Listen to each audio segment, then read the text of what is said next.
Welcome to Supply Chain Partners TV and podcast, where we discuss innovative solutions delivered by our members at Supply Chain Partners. Our members can help you to build a high-performing business and supply chain. I'm Dr. Sharyn Grant, the founder of Supply Chain Partners. I've worked in the logistics and supply chain management field for over 20 years, and I specialize in strategic supply chain performance management. Let's now introduce our member.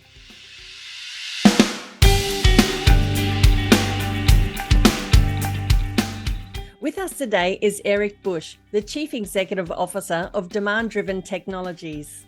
Demand-Driven Technologies help supply chain leaders boost visibility and power fast, agile business performance with advanced, demand-driven supply chain planning solutions. Welcome, Erik. Thanks for joining us today. Great to see you again, Sharyn. Today's episode is about the need for a new planning paradigm to build agile supply chains in a VUCA world. VUCA stands for volatility, uncertainty, complexity, and ambiguity. Erik, based on your experience, what are the main challenges that manufacturing companies are facing today when it comes to their supply chain operations?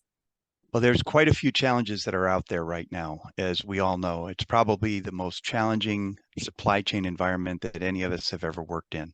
I think probably the pronounced aspect that people have been worried about or trying to address has been the constraints within their supply environment. We all know about the constrained supply chain. We've had the blockage at the Long Beach port about a year ago. We've heard stories in the automotive industry of chip shortages. Everywhere you turn, you found shortages. Even when you went to, at the beginning of the pandemic, to buy some more toilet paper, there were shortages. So we've all lived with this very environment. And I think as I look at our clients and the activities that we see, that by far is the most difficult issue that people are trying to deal with. I'd say the next factor that is probably the greatest challenge in all of this is getting a clean signal or cleaner identification of the priorities that we need to be working on. In the VUCA condition, this volatility, uncertainty, complexity, and ambiguity that we're referring to, it is so difficult for us to find what are the right priorities to work on. And I think that that's critical in this environment because when things go into this chaotic mode that we're in, you really don't have the ability to deal with everything. So you have to be very effective in choosing what you're going to focus on, why you're going to focus on it.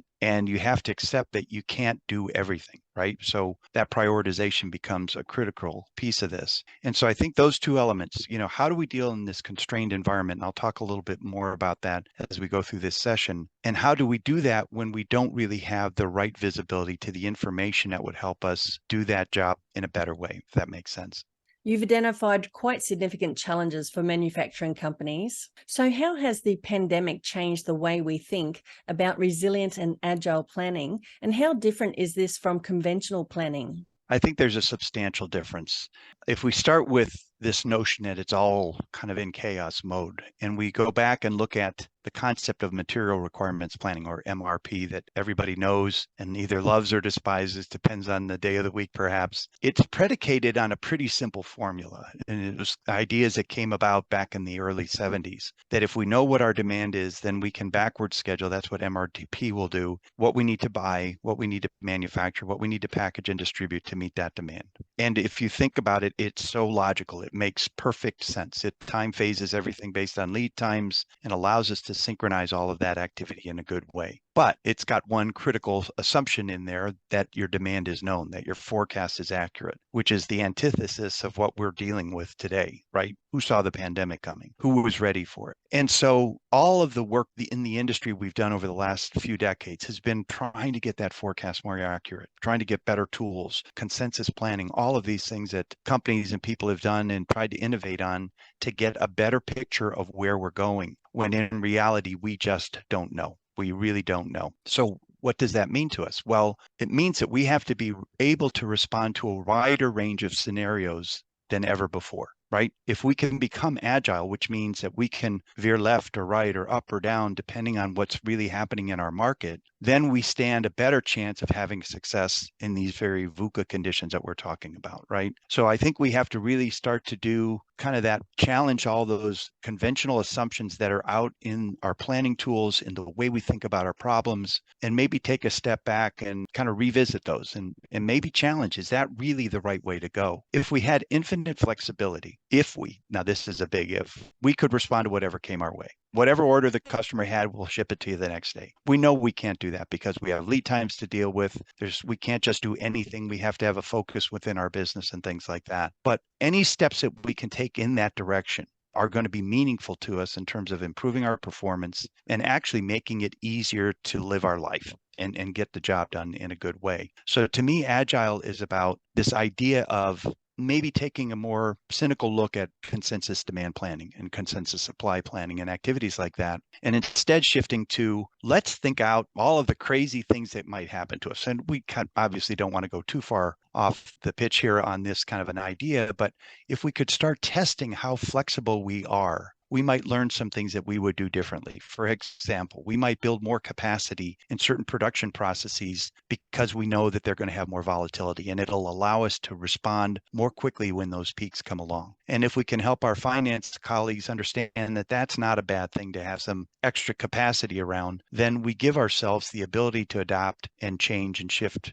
in a better way. And the other thought I have here is that it's easier to be more agile if you have fewer things to do. If I've allowed SKU proliferation to go rampant in my organization, now I have so many more dots to try to configure and align when these VUCA conditions occur. So I think we have to go back and really rethink what is really the right way to go about this. If we put our energy and we can gain some progress about being truly more flexible and agile, more sprint capacity, more flexibility in our production processes, retrain our skilled labor so that they can manage different areas of the plant, right? Do all sorts of things in that direction. I think we put ourselves in a much better place to deal with the conditions that we're seeing and which I think are going to be around for quite some time.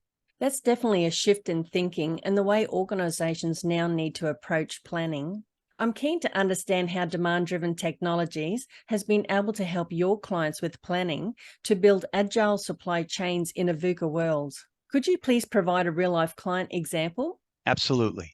I think part of that agility message, and I'll tie that into the case study here, an example we'll talk about, is this idea of demand-driven philosophy, borrowed heavily from theory of constraints. For those who know the work of Dr. Ellie Goldratt, had the great privilege of working with him when I was with IBM years ago. But one of the key principles there is wait as long as possible before you take an action, meaning the further out into the future we're taking an action, the more likely that action is to change, right? So a way to create less variability is to be able to wait longer, right? So that you know what is the actual demand you need to respond to. The demand-driven method of DDMRP, demand-driven MRP, is based on a lot of the theory of constraint principles. It allows us to pace our resupply to the most accurate signal which we're going to get, which is the real orders or consumption in the market. It's a true pull-based kind of concept. It's not applied to every item in your portfolio. Many situations don't really work well in the DDMRP environment, but really in where the core flow and activity is, that center of gravity in every business,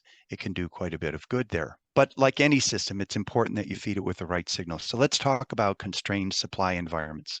We did a study on this, and I published a white paper, which we'd be happy to share with your audience, about the constrained supply environment and how, if you look at publicly traded manufacturers, some of the biggest, at least in North America, companies like Ford, GM, HP, and other companies like that, their inventory turns you can discern from their financial information that's available on the internet. And it's very interesting. You would think in a supply constrained environment that we're all talking about, that inventory turnover rates would be accelerating because we don't have any inventory. And so whatever demand is coming in, we're servicing it very well, et cetera. That's not the story, though. In reality, inventory turnover rates have been declining and inventory balances have been increasing. And why is that? Well, it's because the constraints aren't everywhere. They're very typically isolated to a few components within a final assembly. Now, what's so bad about that? Well, the problem is that the planning systems that people are using out there are driving the demand for all of this back order that they can't satisfy because they don't have enough parts and things like that. And it's telling that the unconstrained supply vendors keep giving me more because I've got all this past due demand. Inventory keeps going up, but I can't use that inventory because I'm missing the other pieces, right? So in reality, some few precious parts aren't available for us, but now we're building up inventory. And what you really need in that environment is like a constrained master production schedule. Instead of feeding your system the actual demand, you need to calibrate it down to something that's more achievable. Otherwise, all of those unconstrained materials are going to continue to build up. Your MRP signal will be imbalanced but you're going to have too much of the wrong inventory at the wrong time. In the white paper, we illustrate how that will continue to build up, and that backlog of past due demand starts to force you to extend your lead times. And that's what your suppliers are doing to you. So now go back to that point I made earlier about you've got all these conflicting signals and how do we prioritize? You have to take that demand and run it through a constraint so that you can bring down that level of activity to something you can actually achieve. Maybe you lean into it a little bit so that you don't let something else become your new constraint, once you solve this problem. One of the other brilliant things about this strategy, though, is it focuses your attention on resolving that constraint. It may be outside your organization in the supplier tier. It could be a labor shortage that you haven't solved yet and you don't have the capabilities on the floor. It could be some other factor like that. But the focusing that allows you to do in this period of chaos where everything's going crazy on you is quite useful. So we're working with clients now and taking this idea, utilizing our software as well, to allow them to get to a better managed position. Bring down that rate of incremental inventory buildup that we are not going to be able to utilize in the short term, get better control of our constraint. And if it's outside of our organization in the supplier tier, learn to build more collaborative and effective relationships with those folks. And it shows great promise in the ability to really take a very, very difficult situation and get it into a better place where we can manage, stabilize operations, have more predictability in our production schedules and things like that, and live to fight another day. With the awareness, and this is the final point I'll make here, is that as long as it's taken these backlogs to build up, it's probably going to take about that long for them to burn down, because very few organizations have that much excess capacity that if all of a sudden everything came in, we're going to be able to catch up overnight. So expect this period to be with us and the remnants of it for quite some time. Automotive is a great case in point. I'm finally starting to see more new cars being available at the dealerships in our local area, but they're a long way from where you would see them pre-pandemic. That's a great example. What would be a key lesson you have learned that could help your future clients to build agile supply chains? I think it's this idea of challenging the assumptions, right? Looking at demand-driven MRP, looking at a different way of going about this, because the whole premise of MRP, where demand is known, our forecasts are accurate, is proving very, very unreliable at this point. And so I think you have to have the ability to question the assumptions that have been at the foundation of how you're working and look for better answers. That probably more than anything kind of trumps all the other ideas that I could vocalize here. It's time to revisit, to rethink things. Me personally, I'm heavily inspired by what the SpaceX company is doing. They went back to the drawing board, challenged the assumptions. Well, what if we could get a rocket to land on its tail and it became reusable? Oh my gosh, how different does that make the cost of space exploration and space? I mean, it's just going back to the drawing board, right? Rethinking things. And I think that's where demand-driven MRP is the concept. The demand-driven concepts can provide a real opportunity for some change. It not only improves the signal that you're using, it gives you a better sense of priorities and other things that are so critical in these difficult conditions to make your management efforts more effective and more useful. That's a great lesson. Now, I understand that Demand-Driven Technologies has launched the world's first demand-driven supply chain solutions to help manufacturing and distribution companies to build more responsive and reliable operations. Could you please explain how Demand-Driven Technologies is established in the supply chain space? Absolutely. We got our start with the idea of using TOC ideas and trying to build solutions that are based on a lot of those ideas. Wait as long as possible before taking an action. Utilize production schedules in the drum buffer rope idea and things like that, that those of you who've read and learned about TOC would understand. But I think the real direction we're heading in and where we're going. So as a DDMRP provider, we have over 130 clients around the world. We are arguably the leader. We were the first to be compliant with that methodology with our software and have continued to evolve and move forward on that front. Where we believe it's leading us is to the category that Gartner calls integrated business planning. And the four foundational elements of that are demand planning or forecasting. There is always going to be a role for forecasting. You just need to be careful about how you use that input. Inventory and material planning, production scheduling and execution, and then S&OP. So those four cornerstones are where we're evolving. We're working on a forecasting platform. We've got some other opportunities that we may be able to execute on to fill out that piece of the puzzle. But our view of the IBP space is the following. In essence, what we feel is that the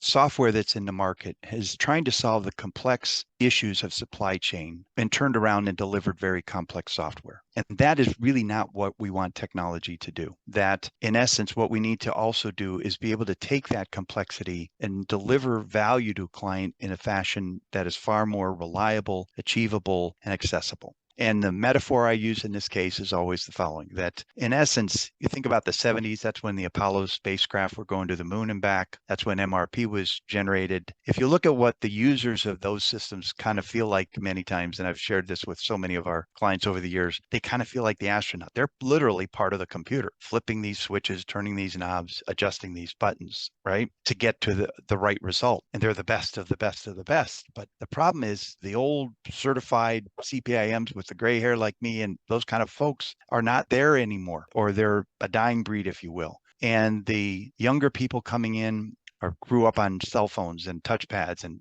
all the new technology, and their expectations are dramatically different. And so we have to think about the user story here. It's not about the technology. It shouldn't be about how many ways I can configure this. It should be how well does the software adapt to my environment, give me value, and allow me to focus on all that firefighting that I need to do in the VUCA world by being in more of the mode that a pilot in a commercial airliner is in, where they're rarely flying the plane, right? Takeoff and landing, yeah, but most of the flight hands-free. The system's doing the job. And why can't we make things like inventory planning more like that? Not maybe for everything, but at least for a good portion of our item portfolio, right? So that's our strategy in a nutshell. We're trying to go into IBP. We're also trying to do it in a way that we think is much more modern. It puts more emphasis on building the technology in a way that the ideal would be if you could self-deploy and get value from it, meaning your inventory turnover rates improve, your production schedules are more reliable. That would be the ideal world that we should be living in.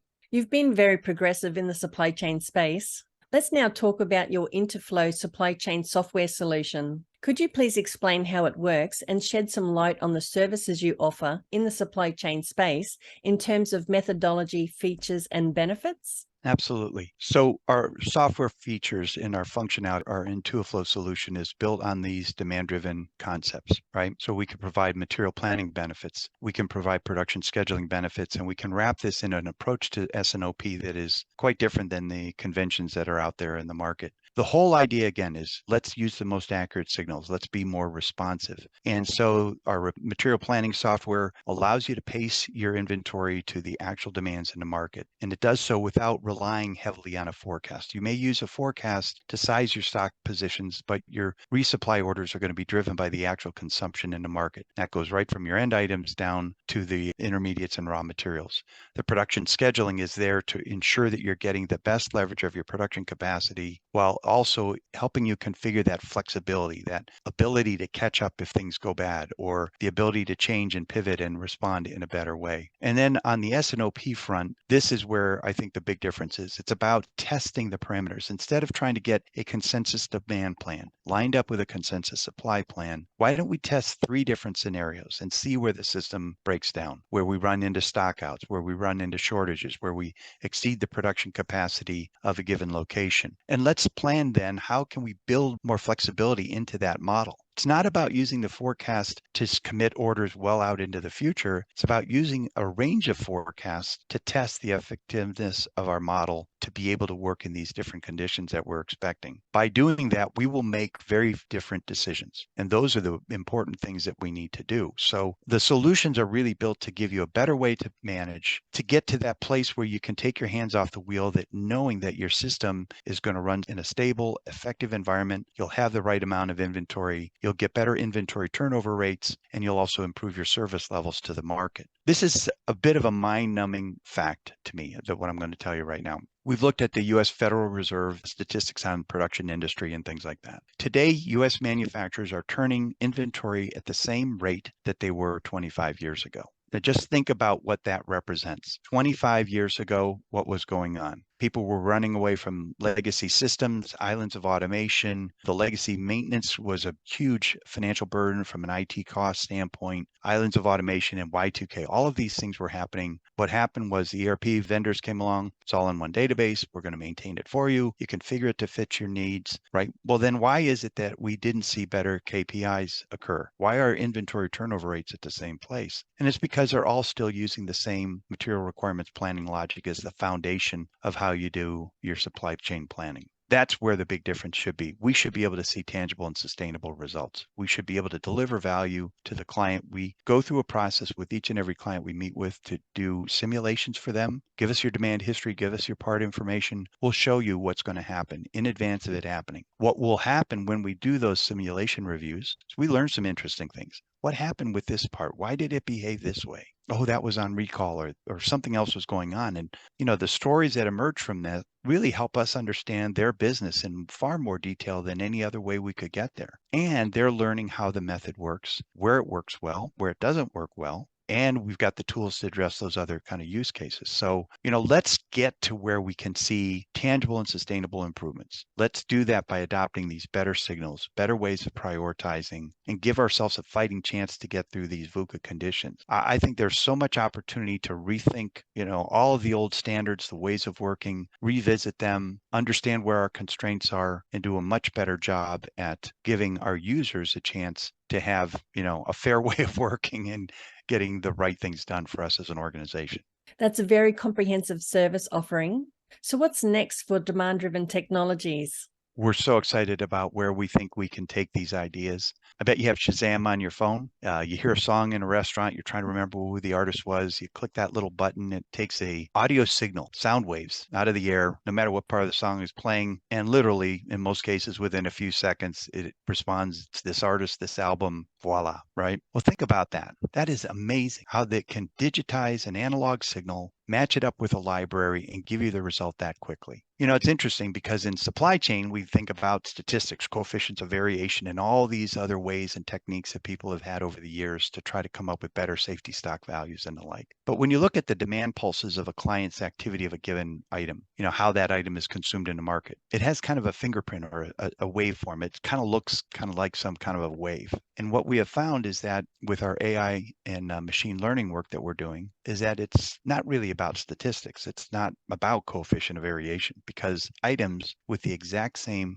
COV value will behave very differently. And you can just see it when you look at the graphs of their demand patterns, right? And so a couple of years ago, we started down this path of really trying to understand, would we be able to Shazam our settings, right? Because if we can understand and recognize where those differences are, we can start to do things that are pretty darn useful and do it in a way that the user doesn't feel like, oh my gosh, it's a black box that's going to tell me what to do. It's going to be done in a visual way. And so we are just rolling out our first wave of machine learning based kind of capabilities in the software. There are so many more avenues with this that we can go into. All sorts of factors like which items to stock, which items not to stock. It's not as simple of a problem as many would think. And actually, if we can bring technology to bear on that, we can take a very complex topic and make it much more understandable and relatable for people and help clients make better decisions in that regard. So all of it is, at the end of the day, trying to put the user in the Dragon capsule where, SpaceX sent 4 civilians to outer space with limited training for 3 days on an automated journey with an iPad